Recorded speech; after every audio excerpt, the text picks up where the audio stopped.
Era um pouco mais de 4 da manhã quando o chamado chegou a CIOPS e as viaturas do Corpo de Bombeiros Militar entraram no Ancuri, em Itaitinga, na região metropolitana de Fortaleza.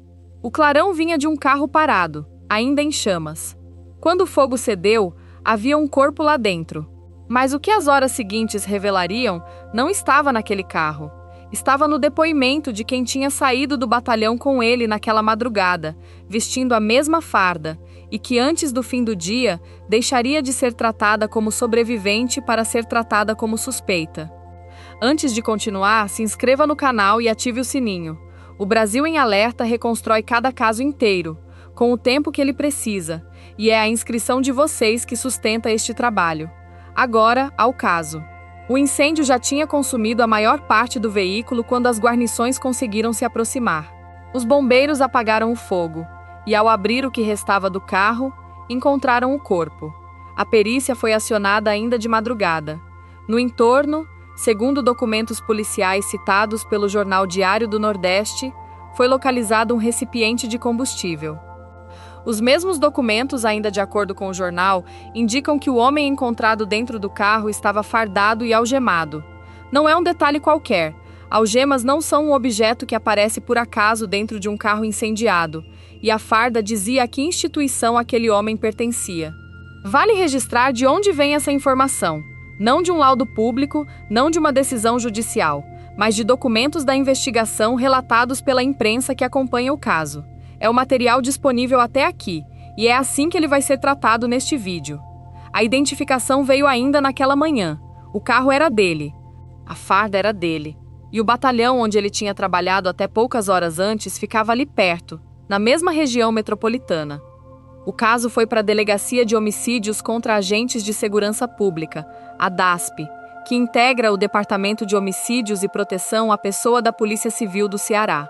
É a unidade que apura mortes de agentes de segurança, e o procedimento nesses casos começa sempre pelo mesmo ponto: reconstruir as últimas horas do policial e ouvir, uma a uma, as pessoas que estiveram com ele. Foi aí que a investigação encontrou o primeiro problema. Ao procurar os colegas de unidade para prestar depoimento, os investigadores não conseguiram localizar uma delas. A policial que tinha deixado o batalhão junto com ele no mesmo carro, no fim do plantão, não atendia. Não estava em casa. Não aparecia. As diligências continuaram durante toda a manhã com aquela lacuna aberta no meio da lista de testemunhas. A última pessoa que, até onde se sabia, tinha estado ao lado da vítima. E então, já no fim daquela tarde, ela apareceu. Segundo o relato que ela própria levou à investigação, tinha sido abandonada amarrada numa área de vegetação em Croatá 2, em Aquirás, na região metropolitana de Fortaleza. Foi localizada, atendida e levada para prestar depoimento. Ali ela contou uma história com começo, meio e fim. Disse que tinha pedido carona ao colega no fim do plantão. Disse que durante o trajeto, um carro preto e uma motocicleta interceptaram o veículo. Disse que ouviu um disparo. Disse que foi colocada dentro de um porta-malas e mantida em cativeiro até por volta do meio-dia, quando teria sido largada naquela área de mata. Era o depoimento de uma sobrevivente, e era, naquele momento, a única narrativa existente sobre o que tinha acontecido entre o fim do plantão e o clarão no Ancuri. Não havia outra testemunha do trajeto. Não havia outra versão da emboscada que ela descrevia. Havia um carro queimado, um corpo e o relato de quem dizia ter escapado do mesmo ataque. Enquanto o depoimento era colhido, as diligências seguiam do lado de fora. Câmeras de segurança da região foram levantadas, horários foram cruzados, imagens foram requisitadas em estabelecimentos do trajeto. E uma dessas imagens trazia registro de hora, 8h52 da manhã. Uma mulher que os investigadores identificaram como sendo ela caminhava dentro de uma oficina mecânica, andando, sozinha, em pé. Era exatamente o intervalo em que, pelo próprio depoimento, ela deveria estar dentro de um porta-malas. Os investigadores registraram o achado com uma expressão que resume o que aconteceu com o caso a partir dali: uma profunda contradição. Mas para entender como se chegou até aquela imagem, é preciso voltar a antes das 2 da manhã. O policial encontrado dentro do carro se chamava Rafael Sampaio da Silva. Tinha 27 anos e era soldado da Polícia Militar do Ceará. lotado no 16º Batalhão de Polícia Militar. Não era um agente infiltrado, não estava em operação, não estava em serviço no momento em que foi encontrado. Tinha acabado de sair de um plantão comum, daqueles que se repetem centenas de vezes ao longo de uma carreira. O plantão terminou por volta das 2 da manhã do dia 11 de agosto de 2026. De acordo com a reconstrução publicada a partir de documentos e de depoimentos da investigação, Rafael e uma colega de batalhão entregaram as armas de serviço e deixaram o batalhão juntos, no carro dele, um Hyundai i30. Essa colega se chama Júlia Natália Girão Gomes. Também tem 27 anos. Também é soldado da Polícia Militar do Ceará. Também estava lotada no 16º Batalhão. Os dois cumpriam o mesmo plantão, na mesma unidade, e saíram pelo mesmo portão na mesma madrugada. 2 horas e 8 minutos depois, o chamado do incêndio chegava a CIOPS. Esse é o intervalo em torno do qual o caso inteiro se organiza. Entre o momento em que os dois saíram do batalhão e o momento em que o carro foi encontrado em chamas no Ancuri, existem pouco mais de 2 horas sobre as quais não há, até hoje, nenhuma versão estabelecida além daquela que Júlia apresentou no depoimento.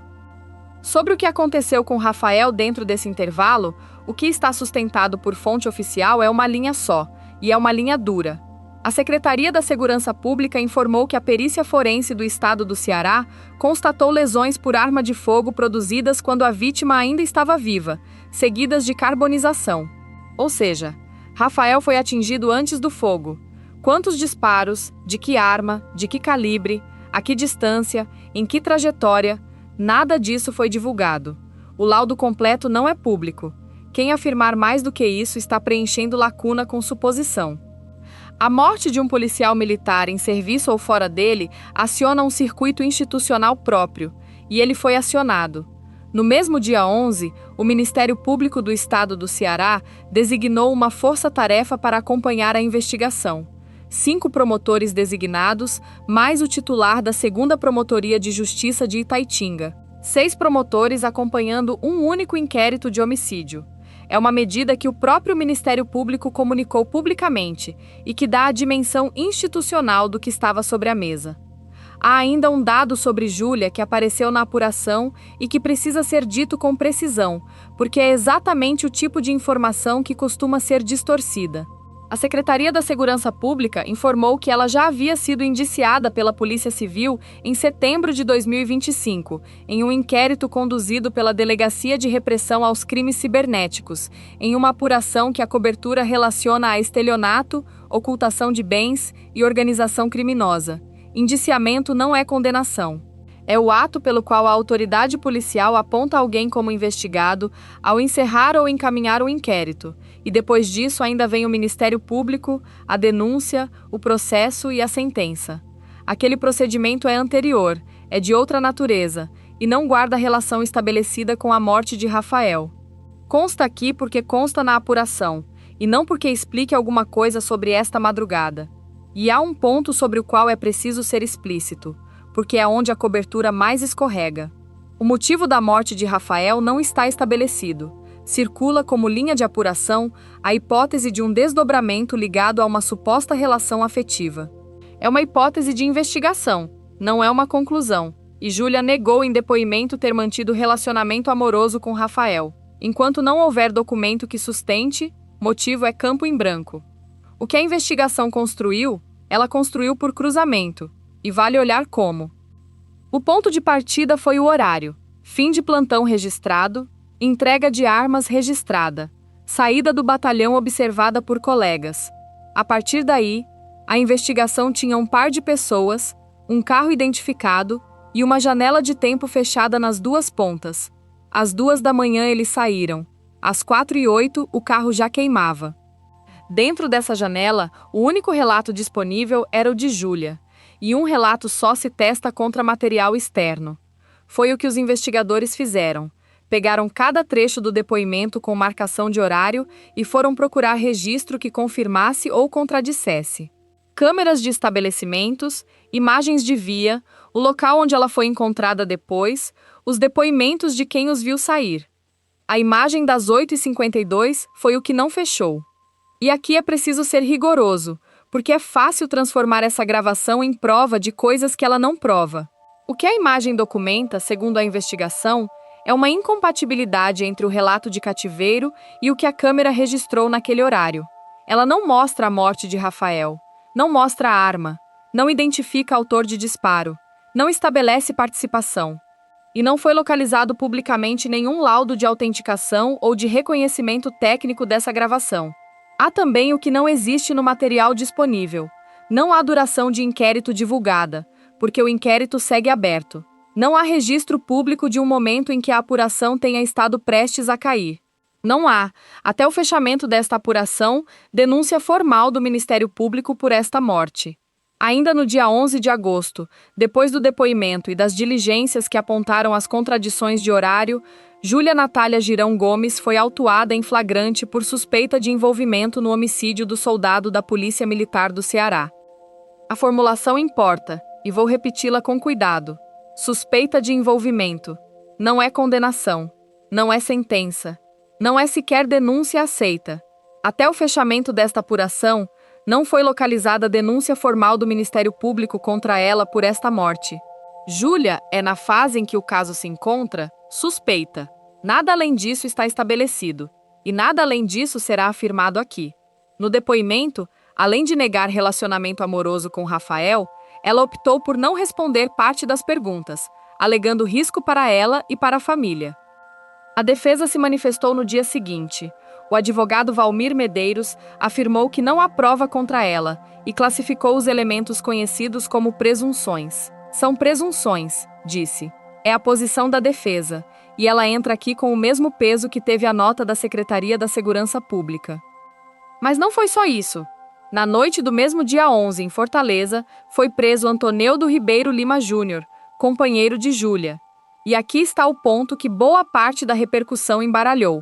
Ele não foi preso pela morte de Rafael. Segundo a apuração, policiais localizaram num imóvel relacionado a ele documentos considerados falsos e munições de calibre .40 e .38. O flagrante foi por falsificação de documento público e posse irregular de munição de arma de fogo, não por homicídio. A Polícia Civil apura uma eventual participação dele na morte do soldado, e a apuração segue em curso. Mas não foi localizado nenhum laudo que vincule aquelas munições às lesões sofridas por Rafael. A defesa de Antoneudo afirmou que, em relação ao homicídio, ele foi ouvido apenas como testemunha e negou qualquer participação. Os dois tinham audiência de custódia prevista para o dia 13 de agosto. Até o fechamento desta apuração, não foi localizada decisão judicial confiável que permita atualizar a situação cautelar de nenhum dos dois. É aqui que o caso está, e é aqui que ele fica. Um soldado da Polícia Militar do Ceará de 27 anos foi encontrado morto dentro do próprio carro incendiado em Itaitinga. Uma colega de batalhão que se apresentou como sobrevivente do mesmo ataque foi autuada em flagrante por suspeita de envolvimento e é, hoje, suspeita. O companheiro dela está preso por outros crimes e é investigado quanto a uma eventual participação. Não há autor de disparo identificado, não há arma localizada, não há número de disparos divulgado, não há motivo estabelecido, não há denúncia formal do Ministério Público e não há ninguém condenado. Há um inquérito aberto na DASP, 6 promotores acompanhando e uma lista de perguntas que só um laudo, uma perícia ou uma decisão judicial vão poder responder. Enquanto isso não vier, tudo o que se pode dizer com honestidade é o que está no papel.